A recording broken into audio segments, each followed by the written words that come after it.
हाँ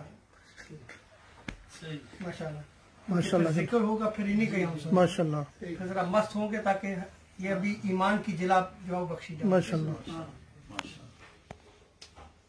हामिद मुसल्ली अलैहि वसल्लम ईमान अबदा हबीबिका खैरुल खल्क़ि कुल्लिहिम।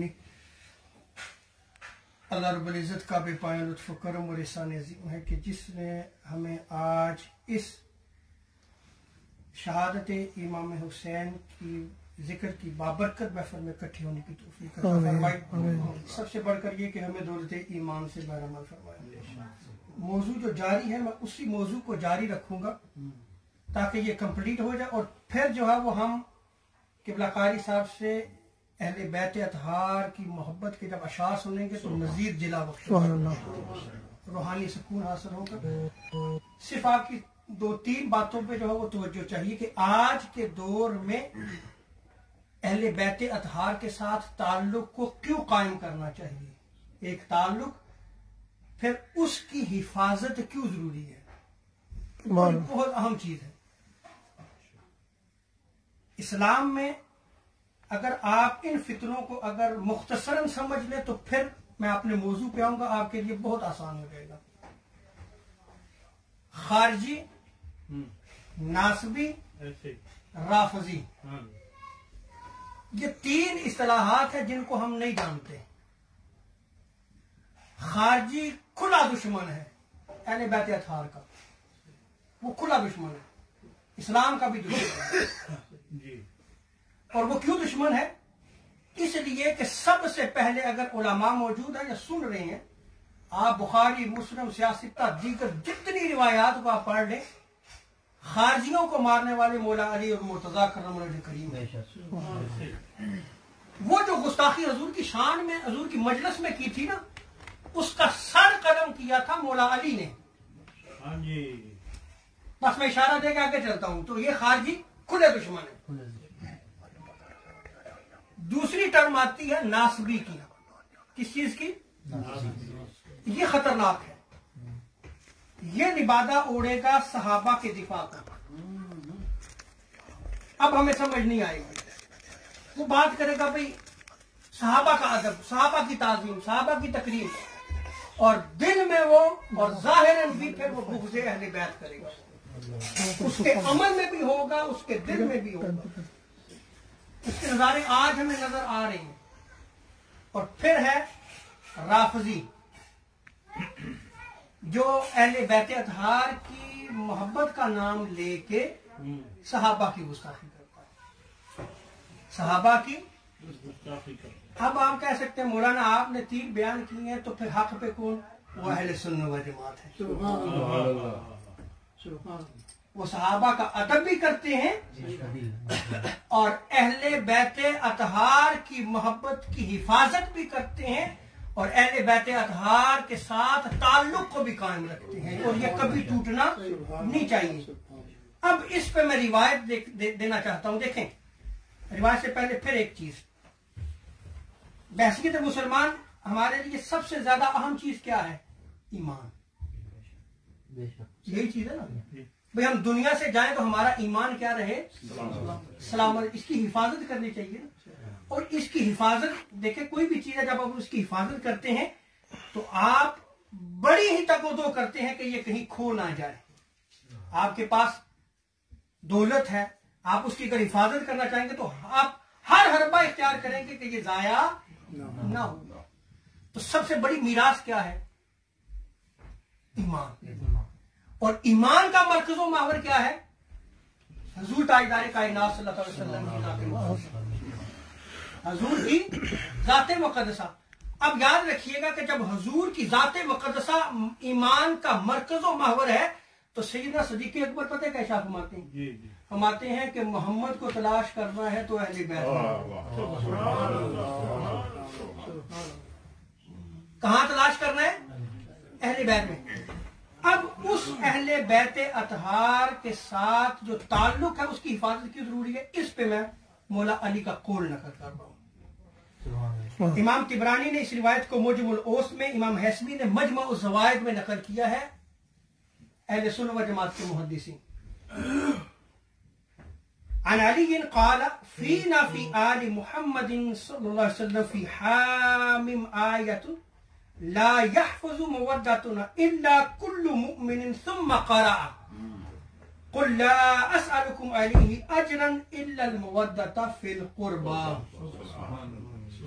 हज़रत मौला अली फरमाते हैं कि हम आले मोहम्मद के बारे में सूरह हामीम में एक आयत से हमें मालूम होता है कि सिर्फ मोमन ही हमारी मोहब्बत की हिफाजत करेगा।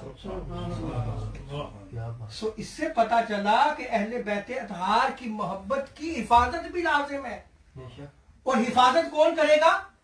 सिर्फ मोमन करेगा। फिर हजरत मौला अली ने ये आयत करीमा दलील के तौर पे तिलावत की, कुल ला अस्अलुकुम अलैहि अजरन इल्ला मवद्दता फिल क़ुरबा, कि मैं तो अपने हजूर अल्लाह तबारक व तआला ने इस पे बड़ा मौजू बन जाता है कुल का लफ्ज, फिर उसकी तफसीर, यानी कराबत की मोहब्बत का सवाल करता हूं। सुभान अल्लाह। अब आखिरी बात, क्योंकि मैं वक्त नहीं लेना चाहता, गुफ्तगू बड़ी लंबी ना हो जाए, लेकिन यहाँ पे एक तो ये हिफाजत जो है वो किसकी करनी है? हमने ईमान की, और ईमान की हिफाजत के साथ फिर किसकी हिफाजत करनी है? हमने अहले बैत अतहार की मोहब्बत की। यहाँ पे दूसरी रिवायत बड़ी ही काबिल गौर है। ये याद रख ले कि अहले बैत अतहार की मोहब्बत फर्ज है। क्या है? फर्ज है। अभी किबला कारी साहब ने भी इसका जिक्र किया सैयदजादे के हवाले से। रात में आला हजरत का फतावा पढ़ रहा था, गालबन 22 और 24 और 21 वॉल्यूम्स, इन तीनों में जिक्र किया गया है। इस पे मेरा क्लिप आ रहा है इंशाल्लाह। उस पे आपने ये लिखा है कि सैयदजादे का अदब फर्ज है, सैयदजादे का अदब। लेकिन मैं माज़रत के साथ आज उसी सैयदजादे का अदब के हवाले से हमारे यहाँ जो इल्म के जो है वो थम बने हुए हैं, या इल्म को उठा के चलने फिरने वाले हैं, क्या वो गुस्ताखी नहीं कर रहे? भौंकते हैं सामने सामने। जी ऐसे ही है, सामने सामने जबान दराजी कर रहे हैं। आला हजरत क्या फरमाते हैं? फरमाते हैं कि उस सैयदजादे की तौहीन हराम है। क्या है? ये तो सैयदजादा है, क्योंकि खूने रसूल है। क्या है? खूने रसूल है। लेकिन अहले बैत अतहार को अगर आप देखें तो इनकी मोहब्बत को फर्ज किया गया, और ये हमारी रिवायात में मौजूद है। अब ये जो रिवायत मैं आपके सामने नकल कर रहा हूं, इसको भी इमाम तिबरानी ने मोजमुल ओस में नकल किया है। इमाम हसन अलैहिस्सलाम ने खुतबा दिया। खुतबा देते हुए आप इरशाद फरमाते हैं, और लोगों सुनो, आप मुझे जानते हो कि मैं कौन हूं? जो नहीं जानता आज जान ले, सुनो मैं कौन हूं। अल्लाह अकबर, अपना तारुफ खुद करा रहे हैं। वो सैयदजादे हैं, वो हजूर के बेटे हैं। वो क्या है? हजूर के बेटे हैं, वो इमाम हैं। क्या फरमाते हैं? नहीं जानते तो सुनो मैं तारुफ कराता हूं। अब वो तारुफ क्या कराते हैं? फ़अनल हसन इब्न मुहम्मदिन, मैं मोहम्मद का बेटा हसन हूं। अल्लाहु अकबर, मैं मोहम्मद का बेटा हसन हूं। तारफ देखें, अरे हसन और हुसैन बेटे हैं ताजदार कायनात सल्लल्लाहु अलैहि वसल्लम के। यहां पर मैं एक सवाल करना चाहता हूं कि अगर सहाबा की मोहब्बत से हजूर का कुर्ब मयस्सर आता है, हजूर का कुर्ब मयस्सर आता है, तो हजूर के बच्चों से क्या कुर्ब हासिल नहीं होगा? उनकी मोहब्बत से तो बदरजा ऊला जो है वो कुर्ब मुस्तफा सल्लल्लाहु अलैहि वसल्लम मयस्सर आएगा। तो यार हम अपनी ही मिसाल ले लेते हैं, हमारे बच्चों की कोई तारीफ करे, हम खुश होते हैं या नहीं होते? खुश होते हैं ना। यार उस फलां ने ना मेरे बच्चे की बड़ी तारीफ की, बड़े अच्छे अल्फाज, हमारा दिल बाग बाग हो जाता है। अरे नबी के बच्चों की तारीफ जब हम करेंगे तो नबी अलैहिस्सलाम का कल्ब मुबारक कितना बाग बाग होगा कि ये मेरे बच्चों की तारीफ करते हैं, मेरे बच्चों की हिफाजत करते हैं, मेरे बच्चों के साथ ताल्लुक रखते हैं। अल्लाह अल्लाह। आगे देखें, हजरत इमाम हसन क्या फरमाते हैं, फिर आपने आयत करीमा तिलावत की, वतबा तो मिल्लत आबा इब्राहिम व इसहाक व याकूबा सुम्मा काला, फिर आयत करीमा के बाद फिर आपने कहा सुनो मैं अपना तारफ कराऊं, अना इब्नुल बशीर, मैं खुशखबरी सुनाने वाले नबी का बेटा हूं, अना इब्नुन नजीर, मैं डर सुनाने वाले नबी का बेटा हूं, डर सुनाने वाले नबी का बेटा हूं, वह अना मिन अहलिल बैत, सुनो मैं अहले बैत से हूं, मैं अहले बैत से हूं, अल्लज़ीना इफ्तरदल्लाहु मवद्दतहुम व मौलादहुम, कि जिनकी मोहब्बत और मवद्दत को अल्लाह तबारक व तआला ने कुरान मजीद में फर्ज करार दिया है। आज ये फर्ज हमसे छूटता चला जा रहा है, इस फर्ज के साथ हमारे ताल्लुक को कमजोर किया जा रहा है।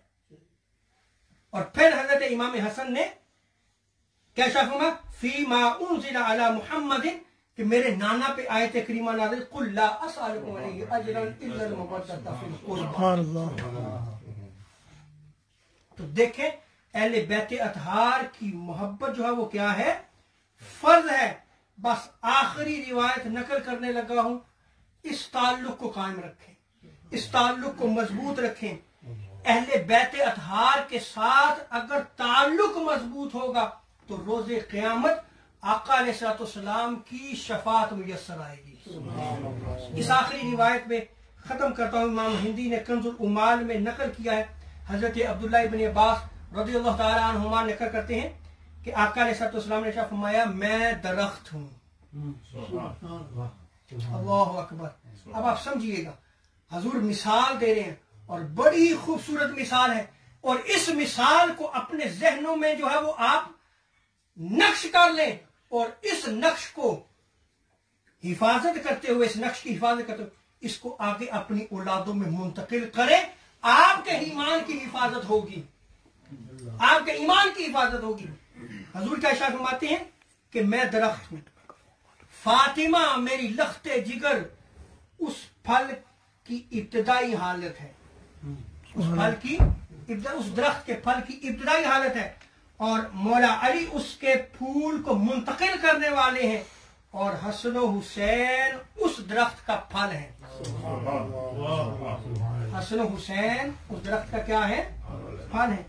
और आगे आका अलैहिस्सलाम फरमाते हैं कि अहले बैते अतहार से मोहब्बत करने वाले उस दरख्त के पत्ते हैं।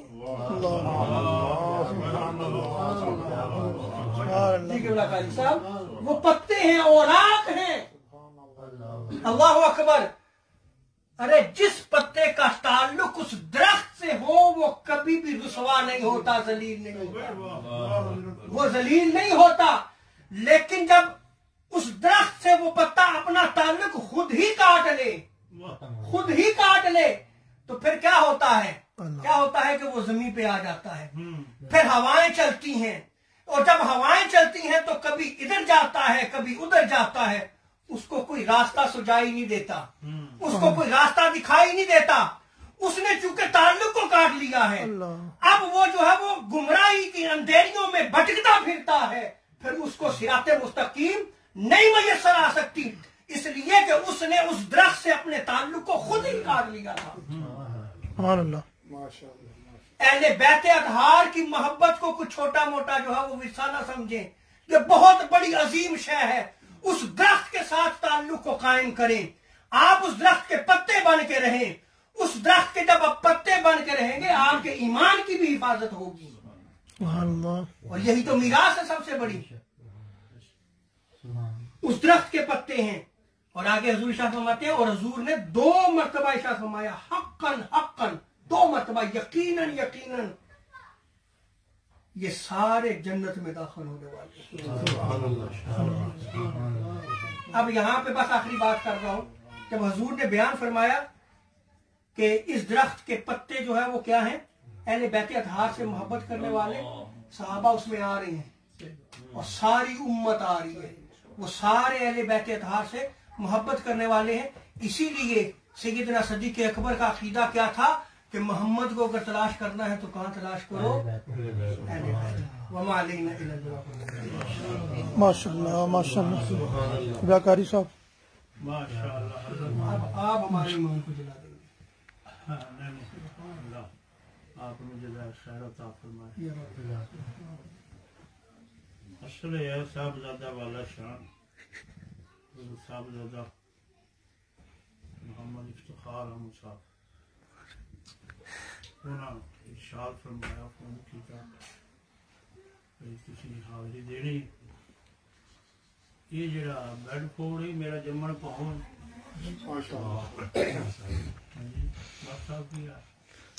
माशाल्लाह है साढ़े मियां जी वैसे होते बुढ़े हो गए। हाँ हाजी खलील बाबा वलायत सब तो पहला इन्हें वो जी छोटी मस्जिद होंगी। जी जी। हाँ जी